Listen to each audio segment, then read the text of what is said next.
boys and girls, we're going to do another lesson where I'm going to model some comprehension for you.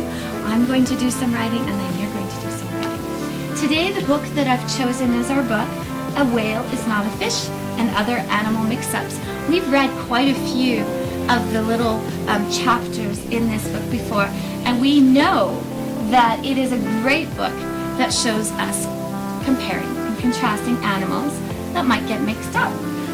So I know that, remember when we looked at this for the very first time, we saw on the front, not only does the title give us that hint, a whale is not a fish, and other animal mix-ups, but the picture showed that we would have, we have the whale and the fish, we have the apes and the monkeys, the crocodiles and the alligators, and the pictures along there help show us that. So today as I read, I'm going to read about a moth is not a butterfly.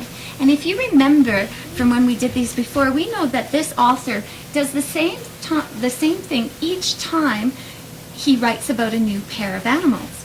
He starts with a title that is the same.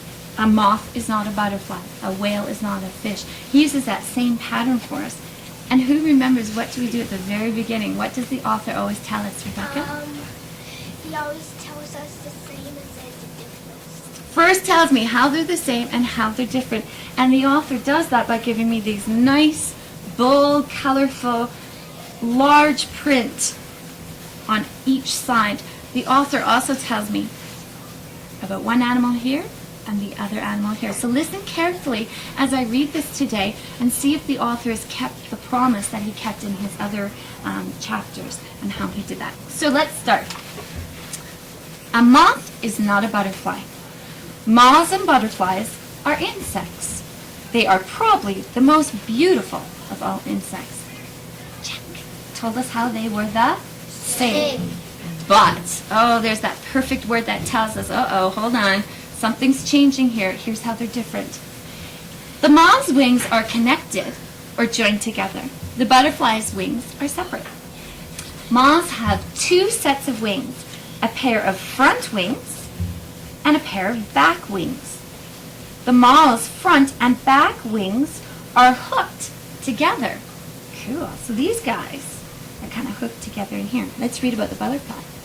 Butterflies also have two sets of wings, but the front wings and the back wings are not attached to each other. So these guys are connected, these guys aren't. Let's look at the next part. It says a moth at rest holds its wings flat. A butterfly at rest holds its wings upright. Aha, that is a huge difference between our creatures. Let's look. When a moth lands, it spreads its wings out level. Kind of like an airplane, I would think. The wings go that way. When a butterfly lands, its wings stand straight up like the sail on a sailboat. I love that the author used that comparison for me. Compared the wings of that butterfly at rest to a sailboat sail. We all know what that looks like, straight up and down, not flat out like an airplane's wings. The wings of both moths and butterflies are covered with fine, powdery scales. These scales catch the light and give the wings their pretty colors. This is kind of fun. The author decided to tell me something the same, hidden in this information right here. It told me about the wings and how they both have pretty scales on them. I have a picture of that to show you. Go. Okay. If they're talking about those pretty scales, I just want to show you a really quick picture. If you were to take probably a magnifying glass or a microscope and you were to look really carefully, you would see that that is what a scale on, what do we have? We've got butterflies here, and let's look at some on moths. Very similar. So when they're talking about they're made of all those colorful scales, that's what they're talking about. Okay. We've talked before how I wish that this author, as much as I love this book, how I wish the author used real photographs, because even though they're beautiful illustrations, they don't necessarily show me all the details that a real photograph might. That's why I want to pop those up so you can see. The butterfly scale looks more like a fish scale. You notice there might be some differences. We'd have to look at a lot more examples, wouldn't we, to know for sure. But I noticed that too, that they looked a little bit different. Okay, let's see. We have another way that these creatures are different. Let's find out. It says most moths, so not all, but most of them, fly at dusk and at night. So just when that sun's setting and it's getting dark, or at nighttime. Like people. Butterflies fly during the day. Oh, so, all those times when I was walking through, a field with the girls, and I saw something flying around, most of the time that would have been a butterfly, not a moth, because most moths, they stay hidden until it starts getting dark. Let's read about that. It says moths usually hide during the day. That's how they keep safe from their daytime enemies. Ah, that makes sense. Okay. When flying, they look for flower, nectar, and juice from fruit they like to drink. Let's find out about the butterflies.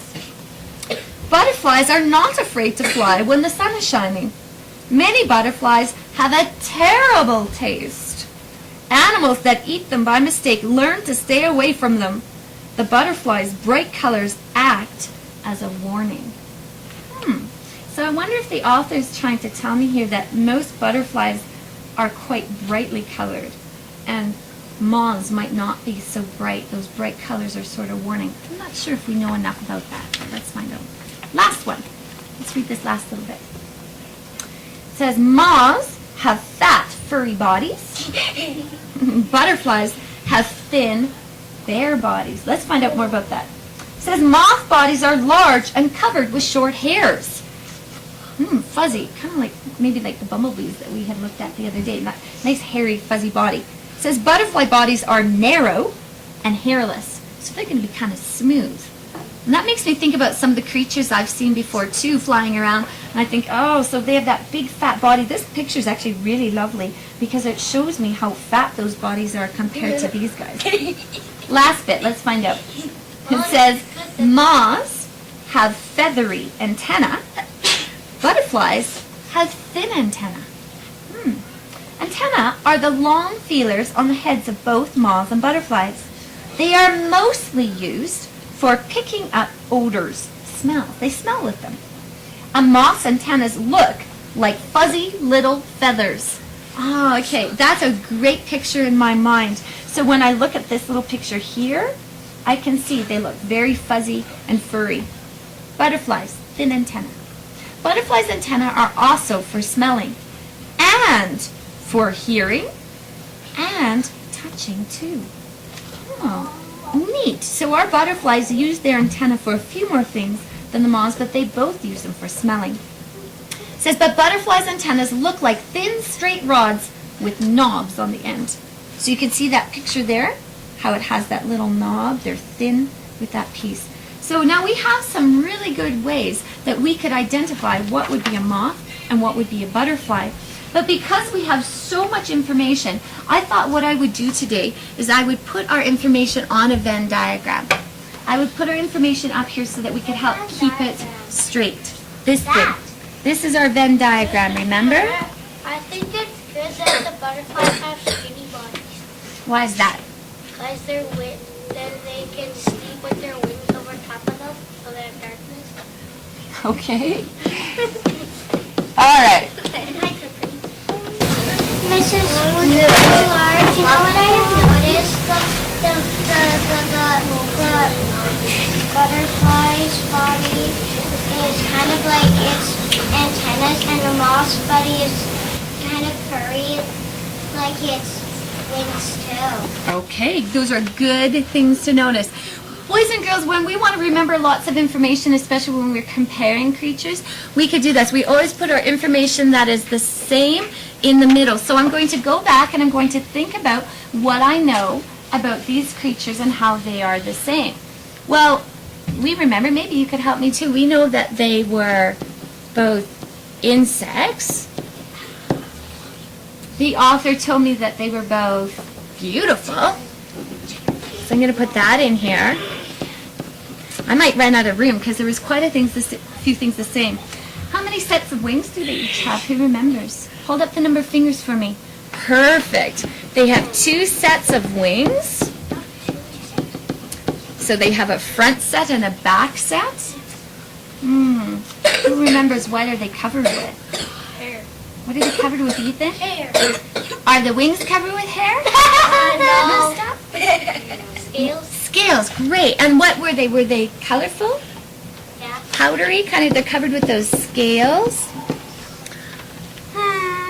What do they like to drink? Fruit. Sometimes the fruit juice and also the Nectar. nectar. So let's put that down. I'll put nectar down. That'll just remind us of the things they like to eat. And what do they do with their antenna? They both do what? They both? They both feel things and smell things. Well, for sure we know they both smell. The author said that sometimes the butterflies do a few other things. Okay, now what's different? Who remembers? We've got something about their wings was different. We have one of these creatures where the wings were connected and one where they were separate. You think who? Connected or separate? Moths. They were connected. Good.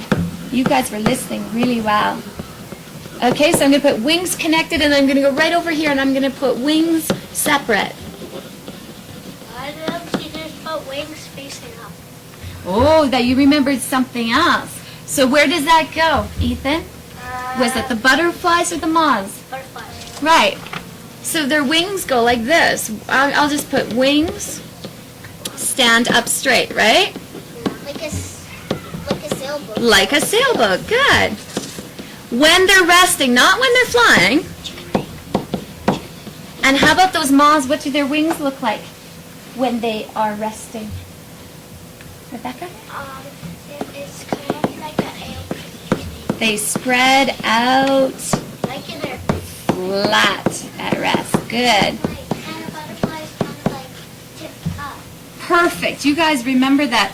Now here, when do they fly? Who remembers? How about those butterflies? When do they like flying, Jonah?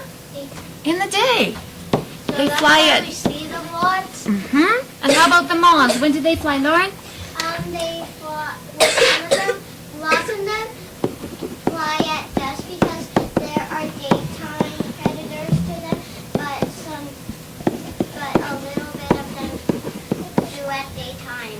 So what did the author tell me about butterflies? They can fly during the day. Why? They're not so afraid because They're kind of scared. they're not scared. Why aren't they scared though? They have a horrible taste. Oh, they taste horrible. Now here's something. The author didn't come right out and say it. The author inferred this. So it kind of made us have to think. The author told us that if the butterflies tasted horrible, but these guys were afraid to fly during the day, I wonder if they're yummier, if they're tastier. They probably are. So I'm going to put down probably, because I'm not 100% sure, but they're probably tastier to eat. Not that I want to find out myself, but that's okay. How about their bodies? You guys were telling me bodies of the moths. What do we know about them, Riley? Hairy. Okay, so they're hairy bodies. And what else? They're not just hairy, they are Fat. good. And the butterflies are thin, smooth, And skinny. thin or skinny. Yeah, bodies. Butterflies are like a little line, and the moths are not lines. They're hairy. Very good. So they have, what did they look like? They look like little, Fur balls. almost, they look like little feathers. So, Like a hairball. okay, stop please. Uh-oh. Are you ready? Okay, so we've filled up our Venn diagram with information that shows us how the moths and butterflies are the same and how they are different. When we continue this lesson in a little bit, we are going to do some writing about this, okay? Good? Wow. All right, thank you guys. Now, I need to have a little chat.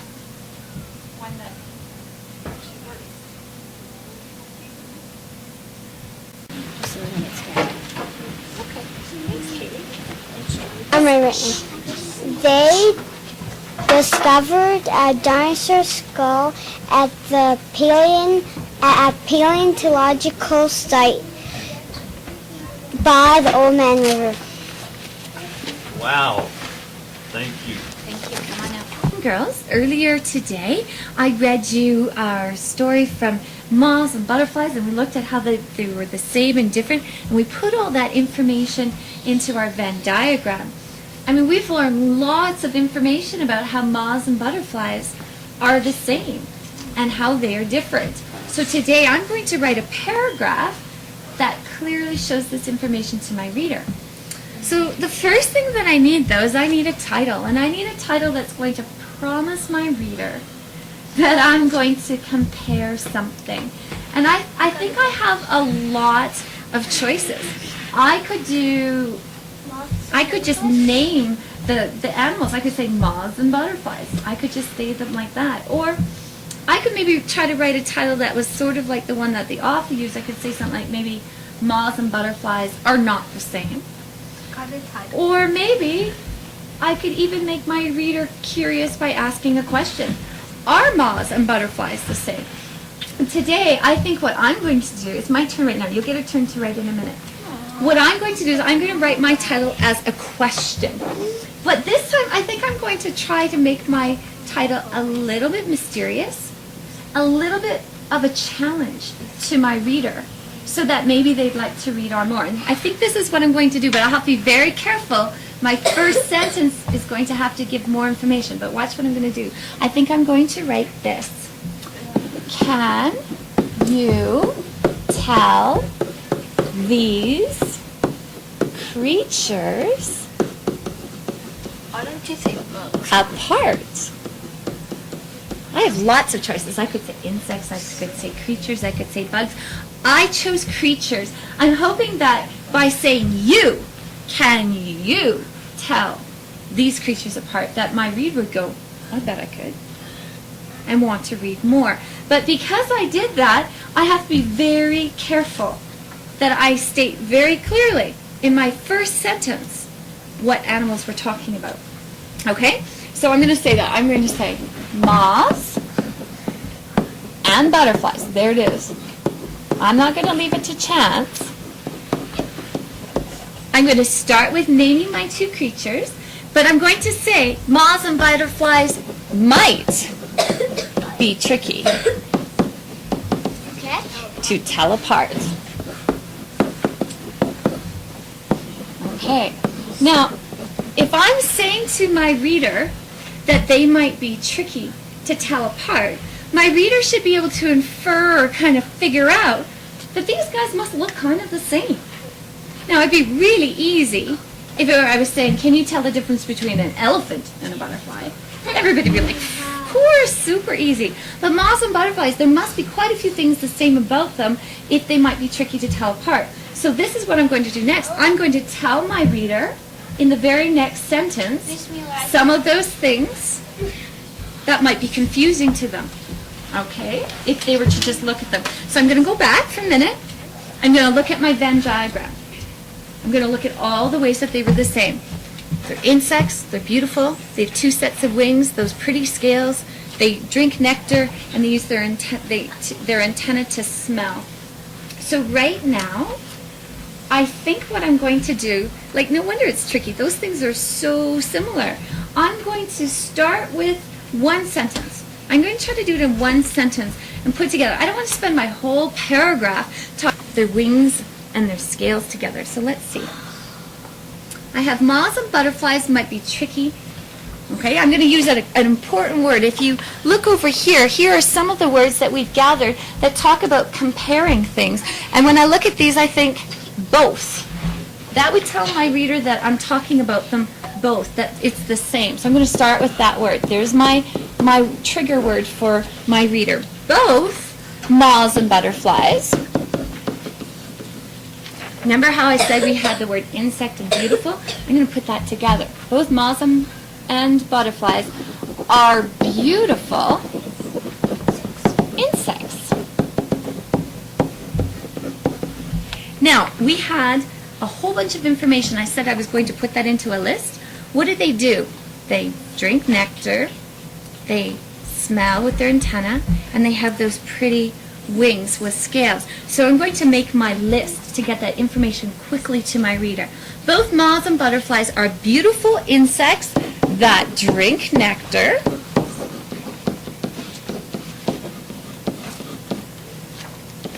From flowers.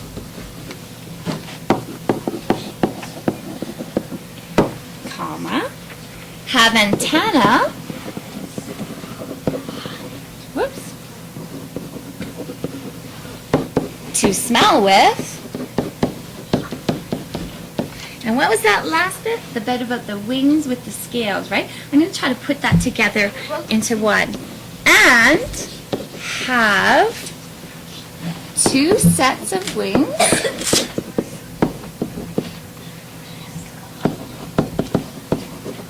that are covered in pretty scales. Okay, lot of information in one sentence in a list. Okay, now that I've told my reader how they're the same, my next job would be to tell them how they are different. Absolutely. So today I'm going to do the same thing that the author did. You remember how the author used that pattern where it talked about the moths, then the butterflies, and the moths, then the butterflies, moths, butterflies. In math, we talk about that pattern being an A, B pattern. I'm going to do the same thing. Notice here I talked about moths and butterflies here, and then I said moths and butterflies here. I'm going to keep talking that way in my writing to make sure that my reader keeps track of which animal has what characteristics, okay? So I'm going to need a new word to tell my reader that I'm now changing. That I'm changing. I'm no longer talking about how they're the same. That word both right here told me that we were going to talk about how they're the same. And when I look at these, I think I'm going to use a couple. I think I might say something about how that although they're kind of the same, they're also different. I'm going to pick up on that word. So here's the sentence that tells my reader now that I'm changing. Although these insects have a lot in common,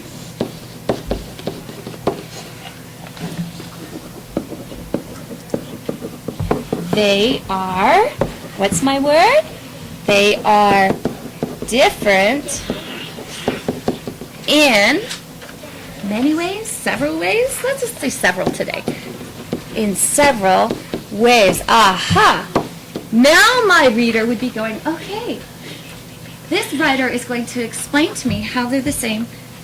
We talked about how they're the same, and now we're going to talk about how they're different. Okay, so I've got my sentence. Although these insects have a lot in common, they're also different in several ways. There's my trigger word. Let's go back. How are they different? There are a lot of pieces of information here. We're talking about their wings, either being connected or separate, how they're spread out, flat or stand up straight. And you know what? I'm thinking I could kind of put those two ideas together, don't you? Because we're talking about their wings, and I really liked how the author used that idea about how they were standing up straight like a sail. I think I'm going to do something like that when I do mine. Okay, so let's start. If I'm going to keep my AB pattern, I'm going to talk about moths. So I'm going to talk about their wings now. Moth wing sets are, do you remember, were they the ones that were connected or separate? They are connected together,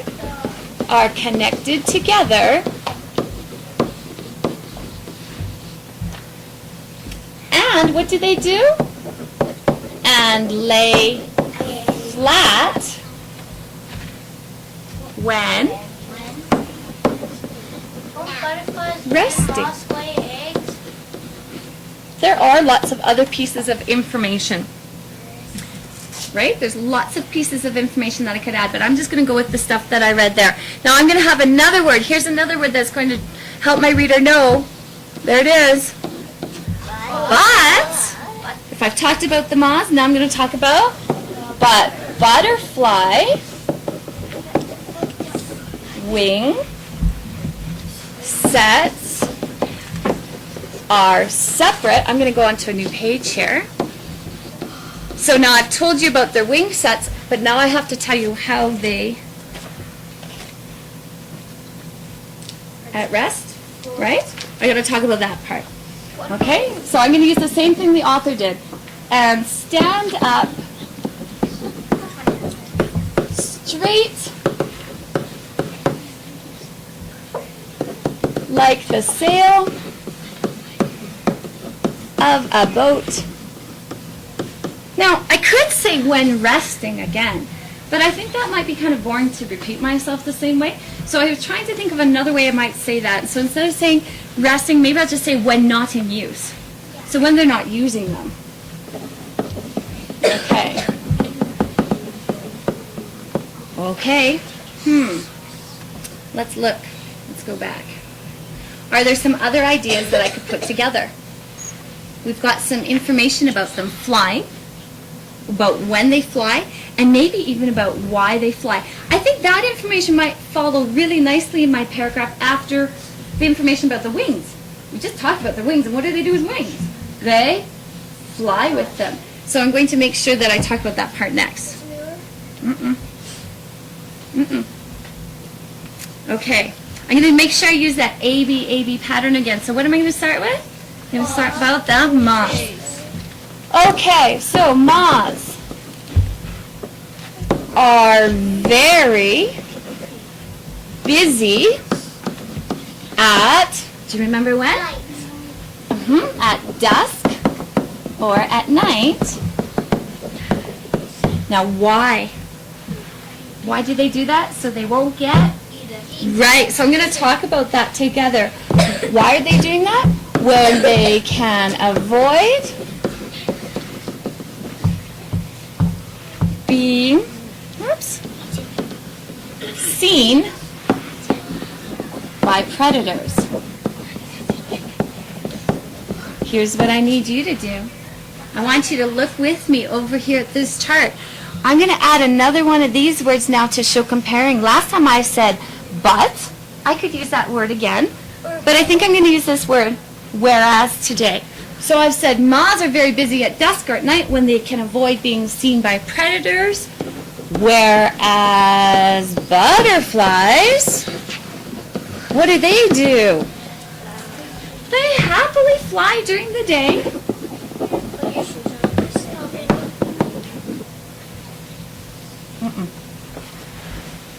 Happily fly during the day. Do you remember why? Why do they do that? Because they are not afraid of the taste horrible. Right, because they know their bright colors. Well, I could say taste horrible, but what are they doing? They warn their enemies, right?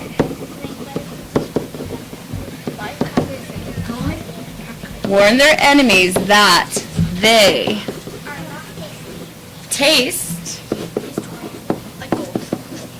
terrible. Tastes like gold. I could do something in it, but I'm not going to. You can go. For 1 second. I need your eyes here. Okay. Because they taste terrible. Okay, so the very last bit of information I need to write about. Let's go back and look. Whoops, one too far. We were talking about their hairy, fat bodies and their antennas. Okay, so I'm going to write about that and compare that in my next part. Okay. So I'm going to use my same pattern. I'm going to talk about moths and butterflies. I'm going to talk about them again. This is quite a long paragraph. So I'm going to remind my reader about what I'm comparing. Okay, I'm going to say moths and butterflies are also different. I want to make sure that my reader remembers this. Also different because moths have, what do they have on their body? Olivia? They have fat, furry or hairy bodies. But butterflies have, what do they have? What do they have? They have Cat. the butterflies. Skinny. They have Skinny. skinny. Are they hairy? No. Smooth bodies. I didn't talk about their antennas, but that's okay. All right. Last one. I'm almost done. It's a long paragraph, this one. But I have to finish it. I have to have a sentence to finish my paragraph. Is it 3 pages? I set out a challenge to my reader. Are you going to be able to tell these creatures apart? So now at the very end, after giving them all this information, I think maybe I should give them some words of encouragement and go back to my title. What have I asked them to do all along? If you look closely, you should be able to tell these creatures apart. Okay. So looking up here for me, what does a good writer always do? Go back and read it again. Go back and read it again to make sure it makes sense. Let's read. Help me out. Can you tell these creatures apart? Moths and butterflies might be tricky to tell apart. Both moths and butterflies are beautiful insects that drink nectar from flowers, have antennae to smell with, and have 2 sets of wings that are covered in pretty scales. Although these insects have a lot in common, they are different in several ways. Moth wing sets are connected together and lay flat when resting, but butterfly wing sets are separate and stand up straight like the sail of a boat when not in use. Moths are very busy at dusk or at night when they can avoid being seen by predators, whereas butterflies happily fly during the day because they know their bright colors warn their enemies that they taste terrible. Moths and butterflies are also different because moths have fat, furry bodies, but butterflies have skinny, smooth bodies. If you look closely, you should be able to tell these creatures apart. Boys and girls, I think I've met my goal where I was able to tell my reader how those creatures were the same and how they were different. You're going to get a chance to go and write about that in just a minute as well. But I want you to take a look along the floor. When it is time to do our silent reading today, I've brought in a whole bunch of books about butterflies and moths, and maybe you will discover during your reading some other ways that they're the same and different. Do we need to redo that? A pretty color of a wing.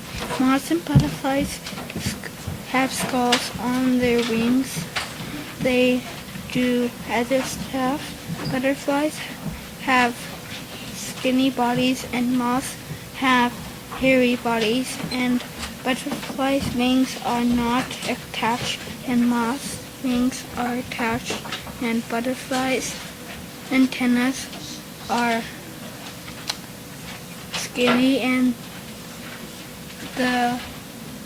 they have little hairs on them, and moth antennas have little feathers on them, and butterflies fly at morning because they taste like old slugs, and moths fly at night because they are scared they will get eaten by day predators because they taste good. Moths and butterflies are amazing. Great. Nice work. A moth is not a butterfly. Did you know that a moth is not a butterfly? A moth wings are together. A butterfly wings are not together. A moth's antennas are hairy. A butterfly antennas are not hairy. A moth flies at night. A butterfly flies at day. Terrific. Just gotta get to the right page. Go. Moths and butterflies are different in many ways. Moths have hair on their antennas, and butterflies have no hairs on their antennas. Moths have hair on their body. Butterflies don't. Moths fly at night so they don't get caught. Butterflies fly at day because the colors on the colors warn the enemy they don't taste good. The interesting dinosaur skull is amazing. Very good. Okay, Grace. Okay. The nice men are working in the deep hole on the side of the cliff. Terrific. Okay. They are at the Old Man River and they discovered 2 dinosaur skulls a long time ago. Maybe it could communicate itself because it is big. Thank you. Very nice. Go ahead.